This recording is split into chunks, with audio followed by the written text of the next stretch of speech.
I don't care if you break the rules. Always do whatever's best for the client, you know? Kate, that makes no money. When people say, yeah, be realistic, like it's so annoying to Yeah, me. I don't want to be realistic. I think every entrepreneur has to be a little delusional, a little insane. When I talk to these people, like it's a totally different conversation because then you're like, did you know he like got a divorce like three months ago? And I'm like, oh my gosh, no, nor did I care. But see, why don't you care? Because to me... Welcome back to the Wealthy Business Podcast. I'm your host, Javi Chavez, COO of 5 7 to 8 figure companies with Ryan Pineda. Today, I have somebody who I really enjoy hanging out with, somebody who's a testament to right person, right seat, 100% in our organization. I have Kate, who's our head of customer experience over at Pineda Media. So welcome back to the podcast. I'm excited to be here. Yeah. Awesome. Yeah. So we chat a lot about a ton of different stuff, personal development. I know it's been a year since you just finished up like an emotional intelligence leadership course. Yeah, Tell me about that experience. Marks 1 year. Yeah. It was a great experience. A friend of mine had done it, and then, he told me about it, and I wasn't going to start until January. And then all this stuff was happening in my life, and I felt like all these doors were closing, and that one was the one that was open. So I was like, okay, I'm just going to go. I feel like I need to go there because all this other stuff is going wrong. So I think I just need to go right now. Yeah. And it was like one of the best decisions I ever made because of what I got out of it. Nice. So, yeah. And I think one thing that everybody on your team, so for context, Kate has, 4 people that you lead right now at Media. Everybody on your team has the same feedback about you just being so present, so empathetic to your entire team. You're always there when you need them. And I'll say out of all of Pineda Company, we get the most feedback about you. People are always like reaching out to me, reaching out to Ryan, saying like, oh, Kate was awesome. Aww. I loved working with Kate. Yeah. Like we always send you screenshots and stuff, but like, why do you think you've been able to develop this like connection with people so quickly? So I have had that. I really think that's like my gift that I was born with. But I think after going through this training, that was definitely like enhanced because so what I learned when I went through the training is we like filter ourselves, especially as we get older, and because we don't want, we don't want to be judged. We want to like fit in. And even though maybe to some other people, I was confident and fine to kind of be myself, I wasn't fully being myself. And so through that class, I learned how to completely be me and then see other people. It's like a heart-centered connection. I don't know how else to describe it. But when you really tap into who you are, then you can connect with people on a deeper level. I totally get that. So what would you say to people who are like, I don't want to be judged for, for being my authentic self, right? How did you overcome that? Well, they put us through several different exercises that helped. But I don't know that you ever fully overcome it. I think that you have to practice, like when that voice comes into your head of, should I do this? Should I post this? Or, that fear, I guess. You just have to work through it, to know that it's going to be okay. I know I struggle with it. Yeah. Like I, for the longest time, wouldn't post anything on my main Instagram, right? Like I had a TikTok since 2020 where I was posting like real estate videos and all that stuff. Didn't post anything on Instagram. Even when I did get on Instagram, I had a separate Instagram. Like I had like a business page and then I had my personal page just because I was so afraid of like what people were going to judge me for, or I don't even know what the main like fear was. It just like I was uncomfortable doing it. And even now I'm still like, I don't know if I should post this. Yeah. And so you're right. Like I don't think anyone ever overcomes that feeling. And sometimes you're just like, all right, I got to do it. And I know it sounds funny now because I'm literally on a podcast making content, posting daily. But even still, like sometimes I don't want to post some stuff or whatever. But I feel like the more I do it, the better the response has been. And then I'm sure people might unfollow or people might not vibe with what I'm saying, but those people probably wouldn't, they wouldn't relate to my authentic self anyway. So then why am I worried about what their opinion is? Yeah. And I know that's like the rational side. I don't think anyone wants to be like hated on or whatever, but but I mean, you saw Ryan put out like 2 crazy videos in the last 2 days or whatever. Yeah. Like got a lot of hate. Right. But he also has a lot. So that, I guess that's what I learned too, is that I guess that naturally I'm like a people pleaser, So I had all these people in my life, but like they weren't all the best relationships or the best for me. Like so many different relationships that I had. And that's because I wasn't being myself, entirely. Yep. So that's the other side of it is like, okay, you can avoid the criticism and, whatever, but then you're going to have all these relationships that are not the best. Yeah. Because you're not really being you.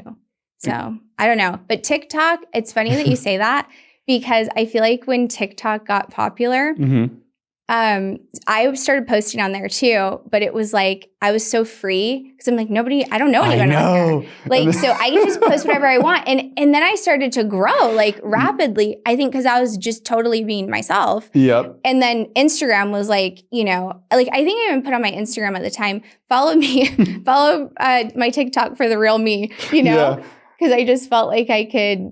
I don't know. It was a weird feeling. And that's what's funny about social media. Whenever there's like a new platform, like I remember when I was on MySpace, like way back in the day. Were you on MySpace? I was like a 5th grader on MySpace. Okay, I was going to say. If my parents knew how to MySpace, I wouldn't have had a MySpace. Like I was just a little too young for like AIM.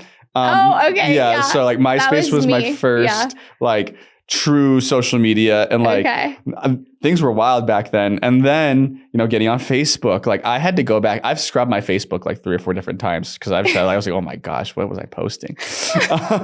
Same thing with Twitter when it first came out. Like that's like, I feel like you're the most free in the very beginning. Yeah. And so it's the same feeling with TikTok where like I was just putting out videos because nobody like that I knew was on there. Yeah. Uh-huh. And then slowly people would be like, is this you? And I'm like, oh, crap. Like, it is me. Like, but I think it's, but people liked you on there. I blew up pretty quickly. And then again, the same thing. Once I started trying to get a little bit more like polished or refined, like the view count went down. Yeah. And anytime that I put out something that's a little bit more just like me, like talking or hanging out, then I get a better response for sure. Yeah, it's crazy. That's like, I don't know. It's like magical when you are just yourself, like it works. I heard this guy talking about it on Instagram and he was saying, because he has this big YouTube channel and he talks about, law of attraction and all of that. But he was saying that when he's too like attached to the outcome of his videos, then they don't do as well. Then when he's just like, I'm just going to share and if it, works well, then it does. If not, whatever. Exactly. Like, and then it'll do really well. Yeah. Well, I think it's just like freedom of attachment. Yeah. Right. Like that, you got to have that in everything that you do. Right. Because if you try too hard to achieve something or whatever, but like the likelihood of you hitting it typically goes down just from what I've seen. If you're just attached to the outcome. But if you're attached to the process, typically you're going to do a little bit better. That's interesting. That now makes me think of what we were talking about before we started. Yeah. About how, having a goal. Yeah. So that's kind of, I guess, your way. Yeah, that's the way I look at it. Better. Yeah. So, because I was saying you have to define your goals like very clearly so you know where you're going. Which I maybe somewhere in the middle. I think you still need to know, like, yes, you should have like a long-term goal, right? If I compare it to like an athlete should want to go to the Super Bowl or go to the finals, whatever your thing is, right? But you got to be in love with the process of getting better every single day. You have to show up. And typically, if you show up every day, you end up at that championship game or you end up, getting the job that you wanted, whatever your target is. But you do have to clearly define what your goal is in order to structure your day to make sure that you're doing the right actions. But I think as long as you're in love with the process, you'll typically, achieve whatever you're trying to achieve. Yeah. No, I would agree with that. I think Yeah, no, it's so interesting. I could totally it makes you really start thinking in all these different ways. And one thing too is like whatever works for you, as long as you're doing it, right? So if you're if you are so focused on the goal, great. If you are, I almost knocked over this mic. But if you're so focused with the goal, great. If you're like focused with the process, amazing. Like whatever works, just go do it. But back to being authentic, what would be some strategies that somebody could use, or what have you learned in your own life to like really hone in on like what makes you you, and then how can you project that to the world? Honestly, I think a lot of it is prayer too. And really the beginning of this year, I started to journal, document all my prayers, because I was like, I just want to be able to speak to this at the end of the year of like how real God is. And because every time I pray, I swear like things work out. Maybe not the way that I thought. For sure. But, and then I think that helps me to be more of myself too. Yeah. Because when you trust in a, higher power, I think that's part of the formula as well. I would agree. And I think that there's a ton of like synergies between prayer, meditation, energy, God, and again, I might get a little out there here, and maybe not, but basically, like, I think it's all the same thing, and so it all is, right? I think so. And so, like, God is love, love is God, and then like to reel it back in, like when people tap into whatever that is, whether it be meditation, their energy, their prayer, like good things tend to happen. Yeah, right? For sure. Yeah. And so I think for sure, I'm glad that you're writing it all down so that way we can see it. But, I just started journaling again. Every time that I've started journaling, I've always like improved, or at least again, it's you're just tracking. Like the same reason why I wear like the fitness ring or anything else. If you're just tracking your day by journaling, by outlining everything, the chances of you hitting your goals are going to increase significantly. But and that's why like everything is, in my eyes, all connected to one thing, and that would be God or the universe, whatever your thing is. Like it's definitely there and definitely very present. Yeah, that's what I learned in that training too, is they talk about how like you're the source and you're connected to source, so you you have the power to create your destiny. What was that video that you posted this morning? The Jim Carrey video. Oh, well, he was just, he's really big into like manifestation. And I mean, he gets very specific though. Oh, yeah. I mean, he wrote himself a check. Oh, I remember that. Yeah. Before Dumb and Dumber. And he could see like very clearly what his life was going to be like. But he said, you almost have to be like insane, like a little. I actually think that's true. You have to be a little crazy. For sure. I think every entrepreneur who has any big dreams, goals, and you don't even have to be an entrepreneur, just any person in general who has big dreams and big goals has to be a little delusional, a little insane, probably a little sociopathic, honestly. Doesn't mean you have to, be malicious, but you have to have these outrageous beliefs in yourself in order to go achieve it, because otherwise you're just going to be rational. And which is like the worst thing you can do. Or like when people say, be realistic, like it's so annoying to me. It's the dumbest thing you could ever do. I don't want to be realistic. I mean, because you can always end up being normal if it doesn't work out. Exactly. Right? Like what's the worst, like I always think about this. I'm like, what's the absolute worst case scenario that could possibly happen? Like I've been super broke before. And like, so I'm like, all right, like if I got through that, I know I could get through whatever I'm doing right now or anything else. No, for sure. You have to have like that courage to just like go after it. So talk to me more about like you in this position now that you're in. So what is it like leading, a team of 4 that, really looks up to you? I mean, I love it. I don't know. It's fun. Like every day that I come to work, it's so fun. And I always like get something out of it, even if I'm exhausted, I'm still like, I'm so fulfilled. And it's weird too, because even just me taking this opportunity, that was irrational, like honestly, because I was doing real estate full time and I was looking at getting into new home sales. And that's when I saw the posting and I was just like, I honestly don't even know. I just applied, and, but I think it was just meant to be because I love it, but if I wasn't crazy enough to just hit the button to apply when it didn't necessarily make sense at the time. And like I mentioned in the very beginning, like it's, we talk about like right person, wrong seat, and then right seat, wrong person. Basically what that means is like, right,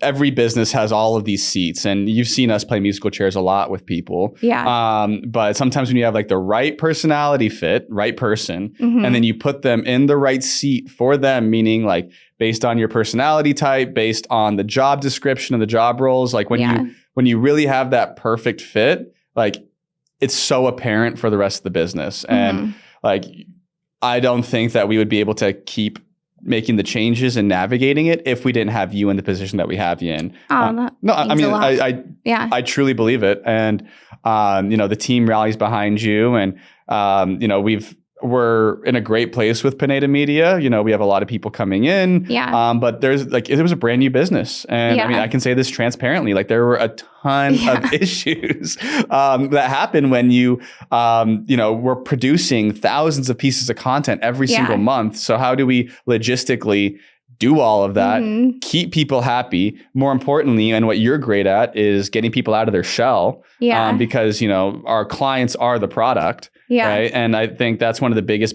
differences between when you hire like a virtual assistant out in the Philippines just to go and you like get in front of a camera and you go try to talk versus having a team like us to go build it. Yeah.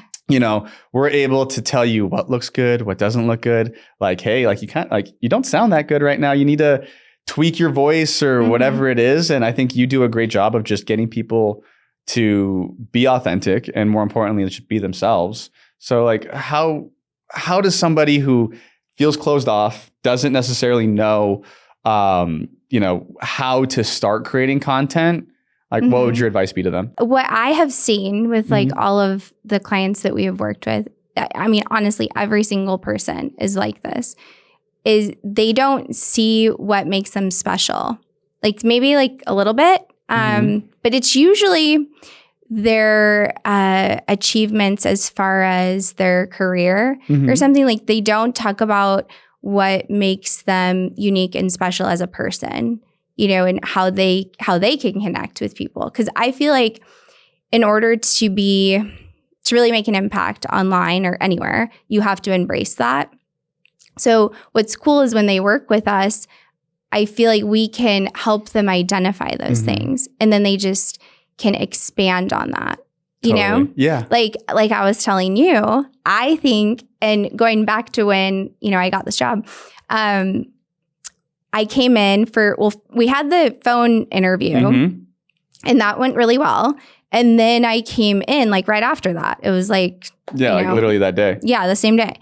And then the vibes and stuff were just like really good. And I'm a big, like, I just, the feeling, is it good? Do people seem happy here? I think I remember you said that. Yeah. I was like, I had to like feel everyone out and see, but they did seem happy. And so, so I was like, I don't know, this just feels right. And I think that you're really good at, like you're very grounded and which is, that's not my strength. Yeah. I get a little excited and like intense. I'm a little intense. I don't know if intense would be the right word. No? I think you're very like, you just bounce from thing to thing to thing. Oh, totally. Like a squirrel. Yeah. I wasn't going to say a squirrel, but it's true. But it's good because you're able to focus on a lot of stuff. But if I could give like a piece of, I've said this to you before you privately too, where it's just like, you just need to kind of reel it in a little bit. And because then you'll be way more effective. It's true. But anyway, true. Sorry, I don't want to. I was just talking to Keith about that yesterday. But anyway, what I was trying to say about you was that your leadership like style is good in that way, that you're just you're calm, but you're also motivating. And I feel like you approach people in the right way, depending on the person. Yeah, which is good. Yeah, and to follow up on that, I think, so for example, when I come meet with you and the rest of the girls who are at media, I try to be a lot more calm and grounding because you guys are all so spun up and like, and which is great. Again, like this, that's like the energy that we need for the business, but sometimes I need to come in and like intentionally speak slower and covet and like, all right, guys, how's everything going? Because you guys get, and then I'll ask somebody a question, and then I get like a whole story. Then I have to like stop halfway through. Yeah. Like, but where are we at with the client now? Right. No, I know. It's true. No, it's good. But like, again, I think understanding how to lead different types of people, I think has been one of the biggest focuses for me this year. Yeah. Of like, because prior to this, I was just leading sales teams. And sales teams, predominantly men, and it's very easy to like motivate. All right, I'll just throw money at you. Like, okay, Friday buy day bonus. And, right. Like it's less emotional and it's more just like numbers focused. Exactly. Right. It's like everybody kind of like typically anyone who's in sales typically has some sort of like either sports background or they have some sort of competitive nature to them. They are already trying to be a high performer typically because like sales just attracts those kinds of people. So that's like leadership with training wheels. And then you start leading people who aren't financially motivated anymore, who like are just here for some other reason, and you got to like unlock different pieces of that person to get them to perform well. And that's like, I mean, obviously that I'm not like amazing at it. I think I'm okay, but that's like the $1 million leadership question. It's like, how do you motivate those people? I actually think that is the key is you have to learn how to motivate them, not with a financial reward. Oh, yeah. Is like, what is their like deep rooted thing that they are going to get fulfillment from? Totally. You know? And for us, sometimes we just try to muscle our way. But like, I think the better that we can get as like an organization around like helping motivate people more than just either financial gain or just like, go harder. I think we'll do a lot better for sure. Yeah. So, no, and I think that you can do that. Yeah. I think that that's like what makes you stand out is that you can be both. Yeah. Because you can be what you need to be for that type of guy that's like just numbers, and then you can adjust for the ladies. Yeah. And it's like, I don't want to be so like men and women, but it's like, it's just different personality types. Yeah, right? Like, for sure. Yeah. And because even guys need some other. They need love too. They need love. Guys need hugs too. And sometimes they're more emotional is what I've actually found. Very true. Yeah. I think there's a lot of men who are just like, they get emotional for sure. I mean, even our clients, like I love them all, but they're emotional. You know, we're all emotional. I think you bring it out of our clients too, though. I bring out the emotion for sure. Like when I talk to these people, like it's a totally different conversation than you have, because then you're like, did you know he like got a divorce like 3 months ago? And I'm like, oh my gosh, no, nor did I care. Yeah, but see, why don't you care? Because to me, that's not important. This is going to sound bad, but like it doesn't affect my life. Like I have 1,000 other things that like I have 20 problems that I need to focus on. Yeah. And like, I'm sorry that it didn't work out with you and your wife, but I don't need to know that. Oh, that's so interesting. Yeah. Yeah. So I feel like, I don't know how it comes up. It just like happens naturally. But well, for instance, okay, this barista that I met at Starbucks like 2 days ago. Did you see my story?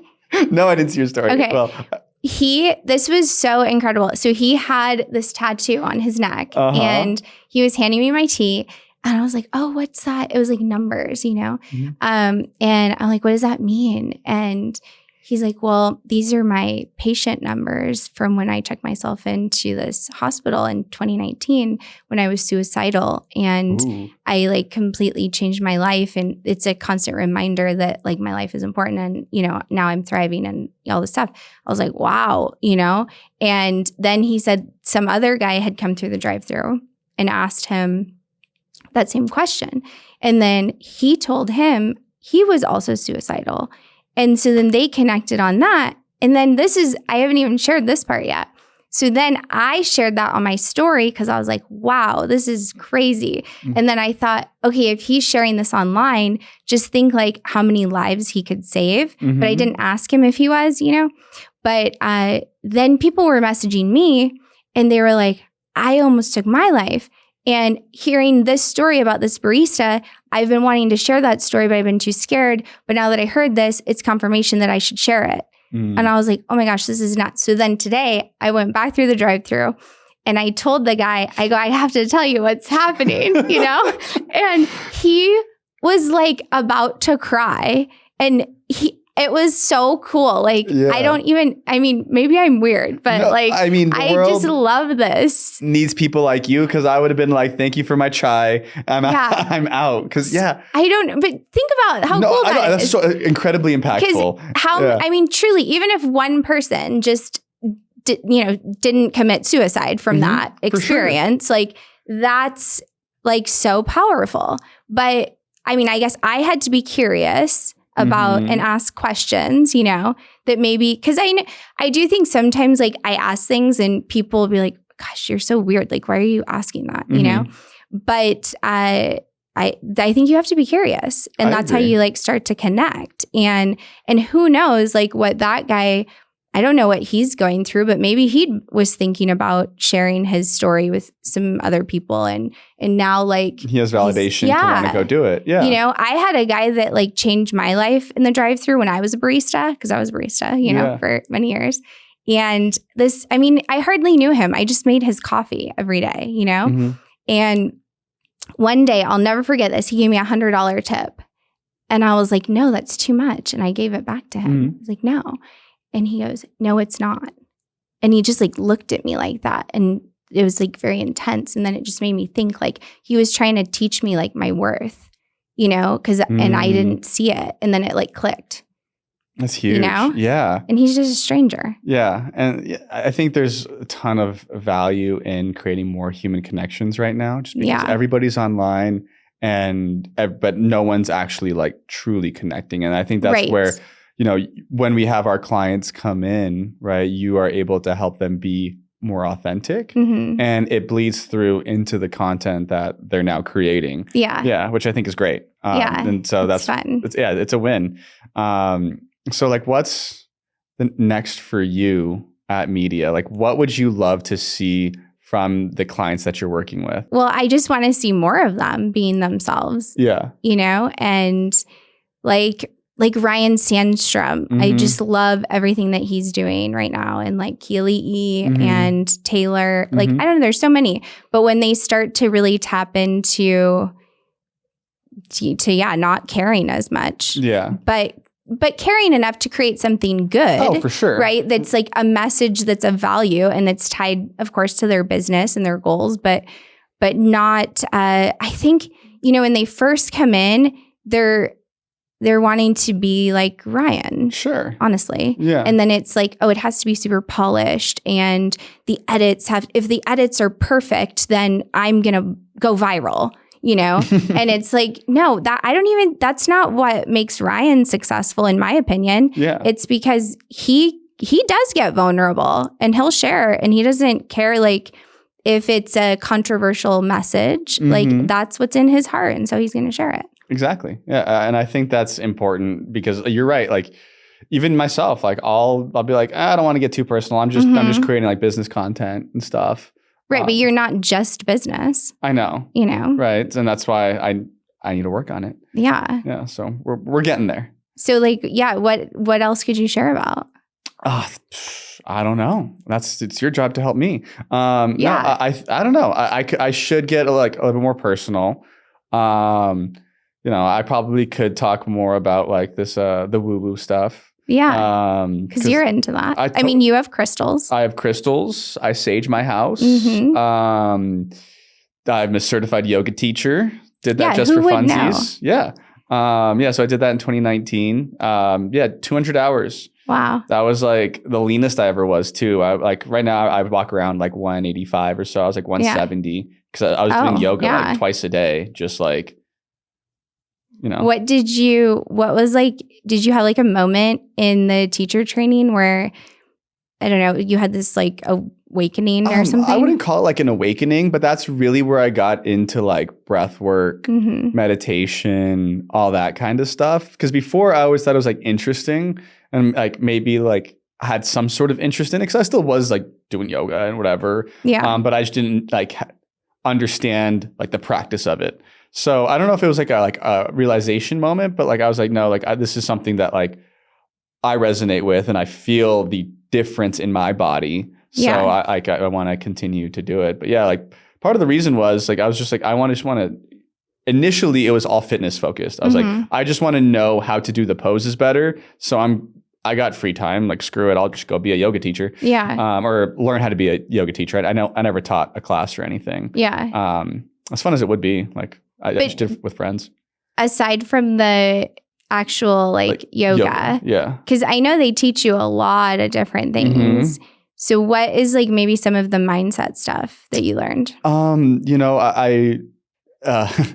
Sam makes fun of me, or like when I said I was like I practice like non-attachment. Like she's like, you need to be attached to me. She's funny. Yeah, I was like, you're right.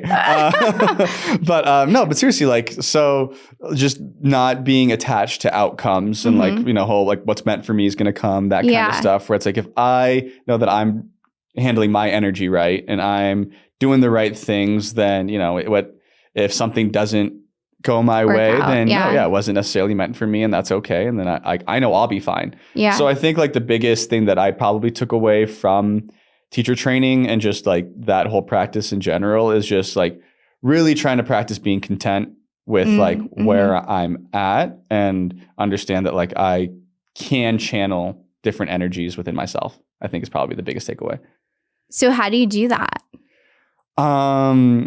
Through meditation. And do you have any like beginner meditation I mean, look, like I'll be honest, I kind of fell off the meditation wagon for the last like 2 years. I'm back on. 2 years. Wow. Yeah. Okay. Maybe like, no, actually like the last like year. Honestly, since I moved to Vegas, like I kind of, just because my routine kind of got thrown off. When I was living in San Diego, I was like, walking distance from my yoga studio. They had like beachfront yoga. Oh, wow. It was so nice. Nice vibe. Yeah, it was great. Like it was like on a green grassy cliff. Oh. And then like you saw the ocean right there. I've never been to San Diego. But that sounds beautiful. Yeah. Best city in the world.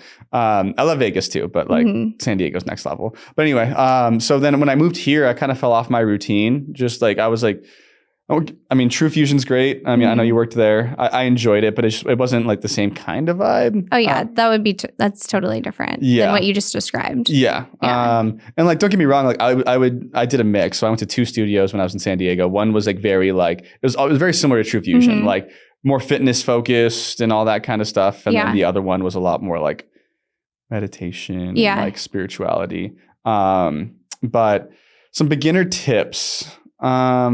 I think there's a ton of great like apps out there, like the mindfulness app, and those kinds of things. Like they will literally guide you on like how to go through a meditation. My Tanya mentions like binaural beats, so I haven't listened to them, but I heard that part. I actually have a headband that it's like a headband. What's it? What am I saying? Like headphones? Headphones. Yeah. But it's a headband. Ooh. So you can sleep with it. That's and then cool. You can play those frequencies while you sleep. That's nice. Yeah. So I've been doing that for like a couple of years. And I think the biggest one is just like close your eyes, take 5 deep breaths. I'm not as good at that. Yeah. In through your nose, out through your mouth. I'm like the worst breather. Which is, are you a mouth breather? No, I just like don't breathe. I deeply. Yeah. No, that's like I catch myself sometimes when I'm like working and I'm just like hunched over and I'm like, oh my gosh, like I need to figure things out. But yeah, I think like your breath that's actually my for sure biggest takeaway is like how impactful your breath is in your entire life, in your day to day and everything. So the more conscious you can be about your breath, like your nervous system will calm down. Yeah. If you're feeling stressed out, or same thing. I mean, like, like in yoga, the whole goal is to like just breathe through your nose the entire class. Yeah. Right. Like obviously it doesn't always happen that way. Especially doing the hot yoga and stuff. But like the more that you can control your breath and slow down your breathing, your heart rate slows down, your nervous system slows down, all that kind of stuff. So yeah, just having like the awareness of you said like being present and being more aware. Yeah. Did anything change? I know a lot of people that went through the yoga teacher training at True Fusion, like when they started, their life was one way. Mm-hmm. And then when they finished, it was usually like way different. I mean, no, I'm not going to sit here and be like, oh, like my life was completely changed. Yeah. I mean, I still like, there were things that like I wouldn't do well, or like I wasn't like there are plenty of times where I haven't been present. I'd say I'm probably not present still the majority of my life. But I think I was just a lot like more conscious of the like of how I was acting and coming across. So I think like self-awareness was huge. And I just like whenever I do tap back into that mindset, it's a lot easier for me because I'm like I understand the principles. I understand how to just tap back into it. So in 2019, what did you do then for work? I was in tech sales. I worked for a company called Get Around. They were like Turo, like the car rental company. Like if Turo's Uber, Get Around was Lyft. Okay. So my job was to talk to guys who had like these fleets of rental cars and bring them onto our platform. So I was still in sales. But did you, and then you were when you got done with the training? Same job or no? I actually was part. So yeah, I finished it, was part of the same job. And during this time, like that was probably like that year was the first year I made six figures. Okay. So things were happening. Kind of. I mean, I was already doing that before. And that's why I was like, yeah, like, you know what? Like, I felt steady because I think for the first, my early 20s, I was like either broke or like spending too much money or like partying a lot. Yeah. So like that was kind of like the beginning of me like moving slowly into adulthood. And like, trust me, I still definitely wasn't the most present or the best yet.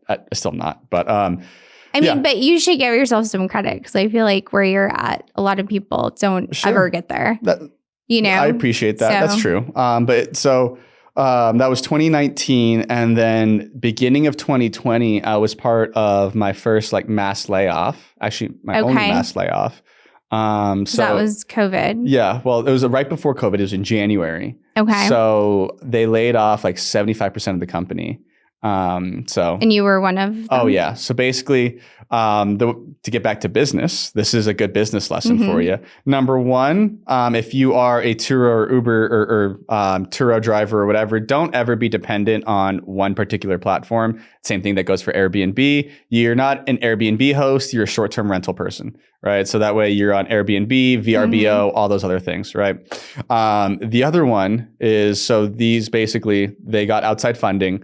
The consultants came in and they were like, hey, why do you guys have offices in every single city that you operate in? That's silly. You should have just one hub where you can run everything out of.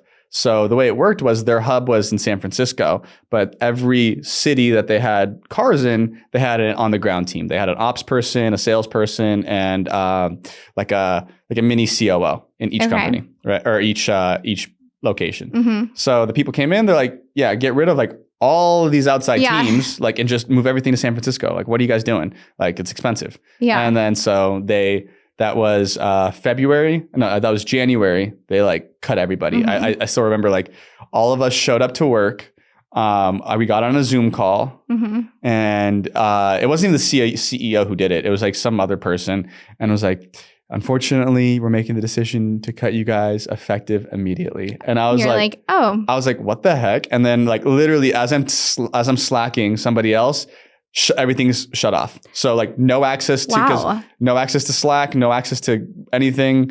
And then I mean, to be transparent, I mean that we do that here when we let someone go. But it was just like so fast. Yeah, like everybody got cut out like immediately. And then after that, we all went to the bar and got drunk. Yeah. So what did you got to practice what you learned though from yoga of like, you know, you're going to get through anything. Oh, for sure. And everything happens for a reason. And whatever. This is another thing too. Like if you have a skill set like sales, like you'll always be employed.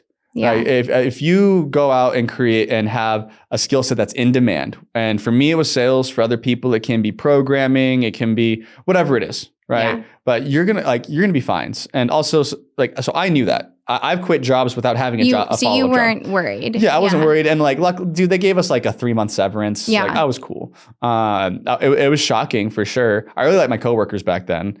So we all like took a day to be sad about it. And then after that, like I got another job in sales, same thing. Yeah. But yeah, so practice non-attachment for sure. Yeah. But that's what that was that year. But the year 2019 was my first year I made 6 figures, which was cool. And then did you just continue to increase every year after that? No. So I took a dip in 2020. Okay. Partially because I found Ryan. So in my like W-2 job, I supplemented it with my like flipping and wholesaling business. But yeah, so I was part of this tech startup I had a bunch of friends worked there. It was actually really, really fun in the beginning. Then COVID happened, started working from home, kind of got a little lazy. And then I find Ryan and I start spending all my time trying to like wholesale houses. And so towards the end of it, that's actually the only job I ever got fired for because of performance. Oh, tell us about that.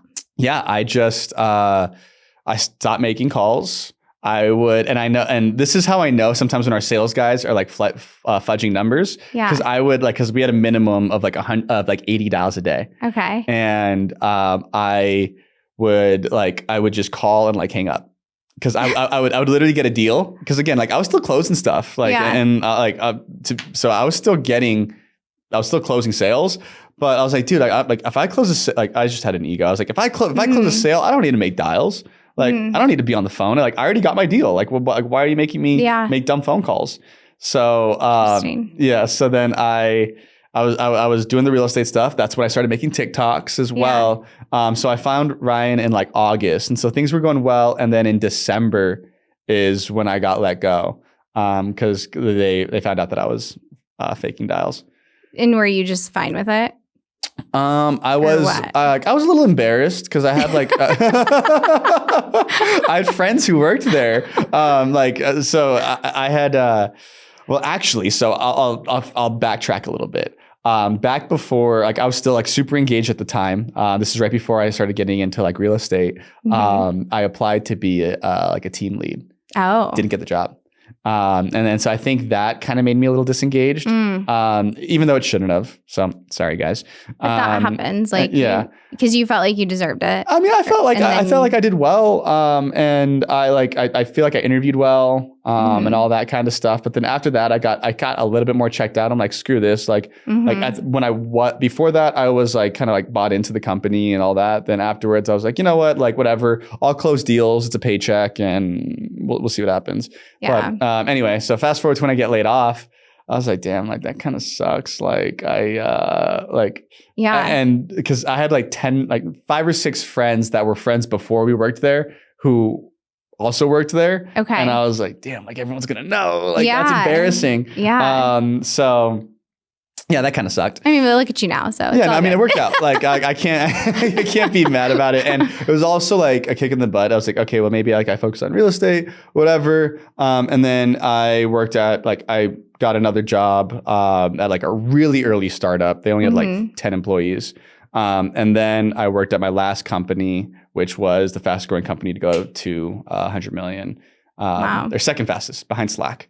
And that was where I was working before I started working for Ryan.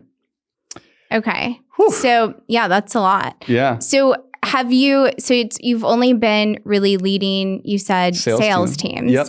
So do you have any like good stories about somebody that you like helped develop?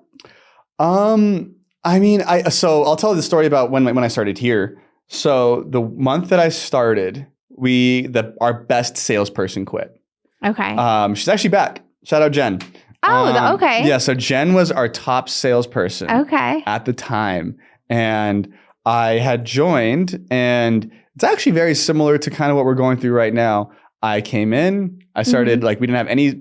You think we don't have systems and processes now? We had nothing back then. Yeah. It was literally the Wild West. New. So we were using Podio as a CRM. I don't even know what that is. You shouldn't. Yeah. It's a terrible CRM. But so we were using that. And then I was like, okay, well, like, let's get at the time we had a bunch of different businesses. We had like TrueBooks, all these other things. I'm like, let's get all on HubSpot. Okay. So that was your idea.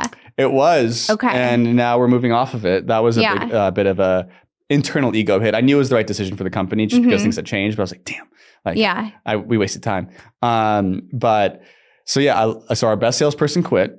I had 3 newish people. Oh, no, I only had, it was Jen, Justin, who's still here, and then I think Carmen. Were our only 3 salespeople at the time. And so I just lost Jen. I had these 2 people and I was like, all right, well, now what? Like, so I had to build out an entire, like the setting. There was no setter closer model. It was just like those, I think 2 maybe, and I don't know who else. But yeah, we had to go through a lot of changes. So everybody so Justin wasn't the Justin you know today. He over the next 3 months, I'm not going to take credit for it. He's a great salesperson. Yeah. He trained, we all got in, and then we hired Blake and Steven. Okay. So those are the 3. And then we started hiring like the setters and all that stuff. So everything, it's kind of cool to see where it's at now. Yeah, that's it really all got cool. Built out. But yeah, I think with leading sales teams, it was easy. And I'll be honest, I probably wasn't the best sales manager either. Yeah. Like we would train, but it would be very, very light. Like I'd like, my sales meetings were so quick. And like they used to mention, they're like, man, we miss your quick sales meetings. Cause I would like come in, give announcements, like, all right, guys, like make sure you do this, peace. And then we would get to work. That was it. And it worked. Like we had some of our best months ever. Like I'll also say that the economy was better. So you didn't do like call reviews? We did call reviews, but like it was not as frequent as it should have been. And this is also another this is another nugget just in terms of managers should only manage between 5 to 7 people. Anything past 5 to 7 people, you're not going to be effective, right? So I was the only sales manager for those 3, plus like the 4 or 5 SDRs that we had at the time. Yeah. We had Wealthy Woman at the time. So there was 2 or 3 salespeople there. We had True Books. There was 3 salespeople there. We had Wealthy Agent, and I think like 2 or 3 others. So I was like overseeing like 20 people. And so there was no way that I could have done my job as effectively as I could have. Like, again, obviously things worked out, but one big takeaway from that was like, no one should really be overseeing anything more than like 7 people at most. I would agree with that.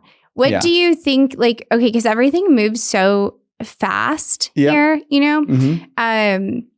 Which is one thing, like a takeaway for me is I think it's kind of complicated, right? Because it moves fast, which is good because you like get things done and it just keeps going. But then it's a lot of things could go wrong. Totally. And then it's like you're having to solve a lot of problems quickly and stuff. But how do you work through all of that so well? Breath work. No, so Facebook's like slogan from the very beginning was move fast and break things. Meaning that they would like move very quickly. I didn't know that. Okay. So that was like their very first motto, and they took pride because like when they're a programming company, like if they were developing a new thing over here, then some code over here would break. And so, but like obviously that code wasn't what they needed, so they had to go over there and fix it. Yeah. I'm actually reading a book right now called Move Fast and Fix Things, which is actually all about what we're talking about of moving quickly. That's what you do here. And identifying and like problem solving. And I'm not all the way through the book yet. It's actually really, really good. Yeah. I got it. And this is why everybody needs mentorships and coaches. I got it from my COO coaching group. Okay. They mail me a book every month. Oh, yeah. Nice. Fun little book club. Yeah. That's not the only thing we do, but. Yeah. But to your point, I think number one, it requires a very particular personality type. I said this story a few times. I quit my job almost every year before working for Ryan because I would get bored. Yeah. And the reason why I love working here is because things do change so quickly. Like in the moment, sometimes I'm like, again? Yeah. like, are you serious? But it's part of working at a startup and finding product market fit too. And so another book that I was reading called The Lean Startup, they go through that as well, where it's like when you're brand new, we'll take media for an example, right? Like the sooner that you get your MVP or your minimum viable product, the sooner that you can get that to the market, get feedback from it, and make sure that you have the right tests in place to make sure that people are using it. The better that you can then change it and tweak it and iterate to make sure that it's like the best product possible. So now where we're at today, 7-8 months later, it's a way better product. We're still figuring out the back end. It's way better than it was, right? Like, and so people are getting better service now because we've tested and trained. But back to your question, I think it's a lot of organization, and that's not necessarily my strong suit, but like I've had to get better at like project management softwares, at making sure that everything is organized. And also when you have a strong vision, it makes it easier for a lot of the employees who are bought in. Yeah. And so like getting buy-in from your team and your employees, I think is the most important thing, because without them, you can't do anything. Next is making sure that like we can create a process around changing things. And what I mean by that is like when we do roll something out, it's like the team already knows that there's going to be another iteration and another follow-up. So like they are also in the same boat of like, let's just put something together and we'll make it better later. It doesn't have to be perfect. And that's something that we've talked with Lauren about, where I'm like, Lauren, just write the darn email. Yeah. Like it's okay that it's not perfect. She's our copywriter, by the way. She's great. But anyway, so it's just like, you have to create a culture of testing. Yeah. And I think you really have to have the right people to navigate, like, okay, because if it's not perfect, that's fine. But they have to know how to handle the client, even when it's in its imperfect place. Sure. Because I think that's where things could go wrong. And that's where, again, coming back to when we hire people, they have to have great people skills. One thing that I think every person who interviews, so I know Justin did it with like our guys, like our new interns, he's like, your job's going to change. Yeah. Like what you got hired to do is probably going to change at some point. Right. So you have to be adaptable. Exactly. Yeah. And the people, and it's the same thing with our salespeople upstairs. Like they've had 3 new jobs in the last month. Yeah. Like, or not, and they're still doing the same thing, but they're calling different leads, have a different pitch, all this other stuff. Right. So our 6th core value should be adaptability, honestly. No, really, it should. I think. And that's why you do so well, because you're like a squirrel. Because you're a squirrel. So you fit right in this nut house. I think everybody, literally. Like you have to be like a dog or a squirrel, and you're like, just on to the next thing. Otherwise, you are not going to thrive here. Yeah, adaptability is going to be our next core value. It's true. Except I think I struggled a little bit. For sure. At first, which I do think that this is something you're good-ish at. I'll take that. Like helping see the bigger picture. Like, okay, just chill out. Like, let's look at this from all angles.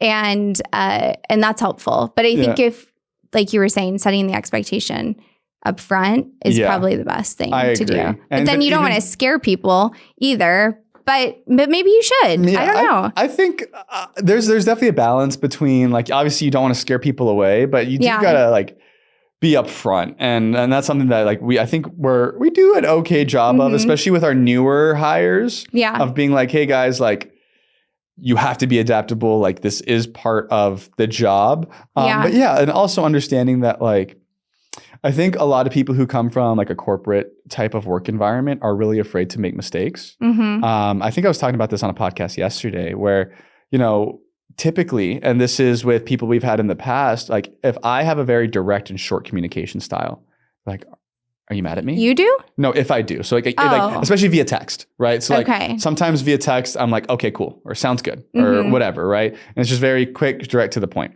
And the corporate world, there's a lot of passive aggressiveness. There's a lot of like, it's literally like Mean Girls. Like, totally. In just like per my last email. Yes. Right? Yes. So then you come into a place that is, we do our very best to be as positive and like not passive aggressive and mean. But then when you have somebody who comes from that different culture, it's hard to get them to be comfortable with like a direct communication style, if that makes sense. Totally. I think you almost need people that aren't, I don't know. It's very interesting. You need somebody that understands structure, but that's really rebellious at heart. I agree. And that's willing to like just buy in. Cause I think, I've heard of other companies that have like radical candor as like their main core value. Yeah. But yeah, you should have to be like, once we all agree that we're on the same team, like we're all here to like go improve and everybody's safe, like it's okay. Like it's okay to make mistakes. And that's the main thing that I'm trying to come back to, where like typically with corporate work environments, like it's not okay to make a mistake or to like have a bad product or whatever. But when you're in a startup, or at least our startup, like mistakes are part of the process, right? Like that's a good thing, because then we can go make it better. Yeah. And so I think that's one of the big things that I think our team does pretty well, is like we know that we aren't in the end of the, like, there's more to be built, I guess is what I'm trying to say. And so like, how do you, because I'm sure the team probably goes to you more than they go to me when things are like changing and all that stuff, right? Because they're like, and that's just the way it works. How do you help them stay motivated?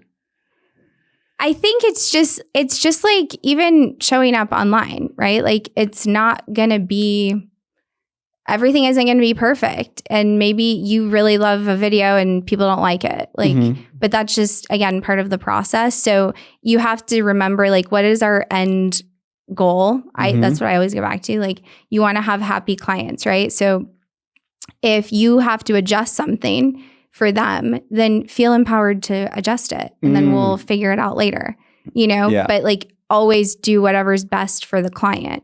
Because to me, at the end of the day, that's what matters. I agree. So if you, like, I don't care if you break the rules. Yeah.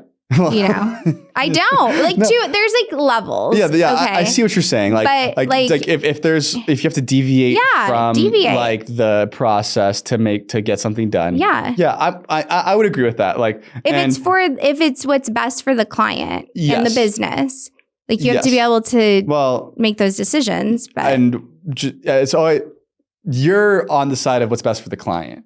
I have to like come in and be like, Kate, that makes no money. But I will argue that maybe right away it doesn't make money. We'll see. But just think. TBD. Well, just think though, if sometimes, oh boy, we're really going to get into it now. Yeah. But sometimes you do have to do that because that's what's best for like the long-term success, in my opinion. Because I'm also protecting the reputation of, in our case, Ryan. Totally. And I've had this conversation with both Ryan and Gary about you. And it's a good thing. But you are in, and I said this in the very beginning of the interview, you're in the right seat because that's what I want from whoever's going to be in charge of customer experience. I want you to want to lean towards like wanting to protect the customer and wanting to create the best experience possible. Then it's my job to be like, no, Kate, we can't give them 1,000 free video sessions and you can't sit down with every single client, right? But again, it's a good thing. And it's like, and that's where in business, you need to have people who, again, number one, feel empowered to want to speak up and to identify problems, and who within reason can think critically. And back to like the corporate thing, like when you have such an established business, we'll say Starbucks or McDonald's or whatever, right? Who have like the best processes on earth, I would say. Like I would agree. Yeah. Like there's 2 pumps in every little frappuccino.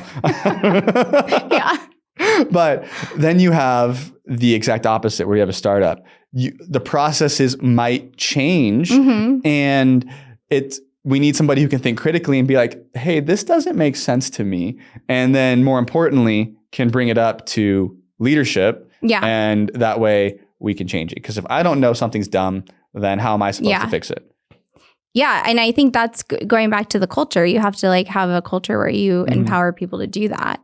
Like I'm very comfortable speaking up because to me, that's also my reputation too.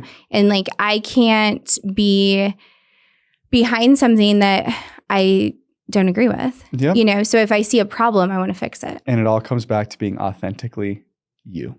Yes, it does. I love it. Yeah. So we've been vibing for like a while. So I got to get out of here. But it's been so fun. Yes. I'm sure you'll be back on the podcast at some point. Thanks for having me. If you want more of Kate, go to pinedamedia.com and go book a call so she can help you be yourself, be authentic. And what's one last thing you want to leave the audience with? Ooh, okay. Well, let's see.